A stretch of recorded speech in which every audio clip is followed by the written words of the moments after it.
Moving on from that, another of the values of the commitments is that change is constant. And realizing that, what that means is that I'm sure when Phil Barker perhaps met up with Jack the next day, Jack would be actually different than he was during this interview. And that actually this thing about knowing that change is constant is that it's really important in working with each other to be able to identify what those small changes are, whether negative or positive, and to draw people's attention to them as an aid to recovery. What do you think about that? Has that been your experience at all?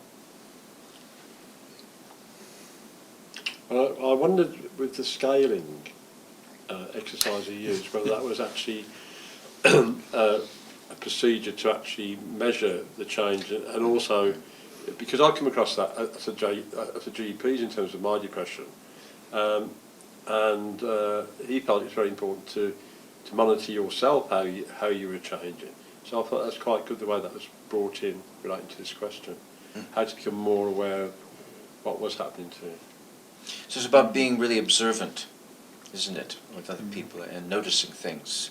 Yes. Rather than just assuming that everything's the same every day. Perhaps video has a part to play in this, showing back footage. Well, I notice they always seem to use a scale when it comes to sort of determine how bad you feel. But, they should want to turn it around because everything's moving on, nothing stays the same.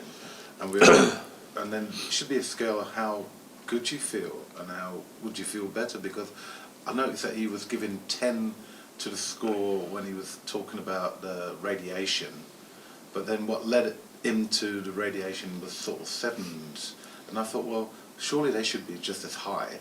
Right, but it wasn't.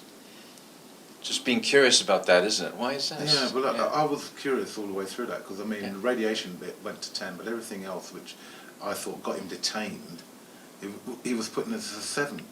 But it was just the fact that he lost his girlfriend and his sister as such, because he told him about the radiation, why that became a 10.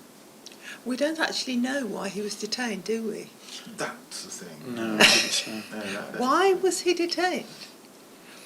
Did he attempt suicide, or I don't know? And was it explained to him why he was Exactly. detained? Yeah, I mean, the detaining is an absolutely crucial issue. I mean, I think that's a very, very good question you're asking, and I think one a good exercise would be, is it actually, from a nursing point of view, often people are admitted, and all you have is hearsay knowledge and something somebody else has written down in a hurry, perhaps a duty social worker or something. And so you've got to make some sort of judgment.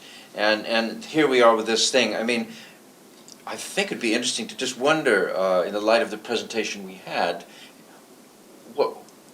why was he admitted? Yeah. Very interesting question. In my experience, it's because somebody, either friends, family, neighbours, has actually become very concerned. Or panicked or something. Or panicked. Yeah. Or Behaving strangely. Or both. Yeah. Well, that's not usually, there's plenty of people behaving strangely. I mean, I live in Moseley, you couldn't get a stranger set of people behaving on the street, and they don't. But he may be behaving strangely to somebody who thinks highly of him more. But you don't get compulsory detained under the Mental Health Act for behaving strangely, do you? Well, maybe he just told his GP that he was Depends how targeted strange for radiation, and that was enough for the GP to start to make. I mean, we're just speculating. It could be, but given the pressure on acute beds, I think Joanne's right. It's become more difficult to get an acute bed, and somebody has thought that there's something risky here, correctly or not, and they may have overreacted. In my experience, again, if somebody's assessed by people that know them, they're more inclined to take risks because they know the person. If they're assessed out of hours by somebody that doesn't know them, they're much less inclined to take risks, and people get sectioned on a basis that they wouldn't in other circumstances. Before going on to the next thing, I'm reminded, someone said to me once that they felt that this particular way of working with people was suitable for somebody in rehab perhaps, but certainly not suitable at all for people on acute admission wards, because what they need is a bit of paternalism. They need to be told what's wrong with them. They need to be told to retake their medication and perhaps pick up these issues later on. Would you agree with that? It doesn't work, I think, basically. It'd be good if it worked, but I don't think it does. I don't think it's as simple as an either or. I think it is like the ebb and flow of the tide thing. I'm a visual person. I deal with metaphors. I try. It's really helped me describe the undescribable experience of my own, suffering, etc. And I think it's that having that emotional intelligence, that those interpersonal human skills, according to that individual that you have with you at the moment, not for everybody, and everybody's different.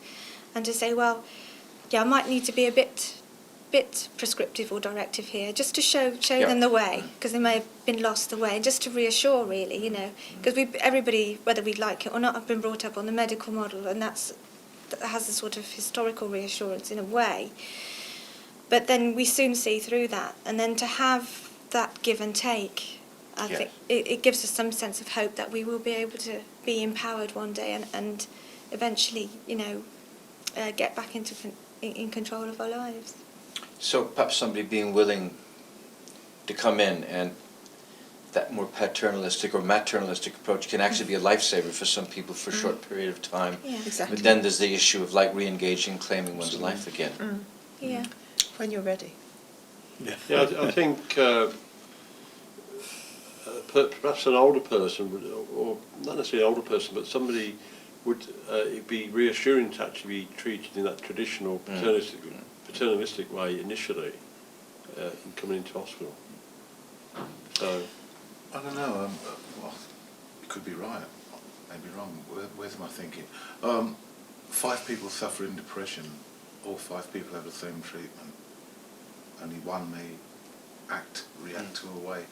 We all suffer from a mental illness, but it's not all the same, or we're not all the same, and we all act differently to different things. And what may be good for me may be bad for you, and vice versa. So it depends on what's good for that person. If that person is loud enough or has got the voice enough to actually say, and there is an ear that's actually listening and is willing to do something about it, and then that's one way that I can only see the Tidal model moving along. If the person who's accepting the treatment has got the voice, and the person who's offering the treatment is willing to use the 2 ears.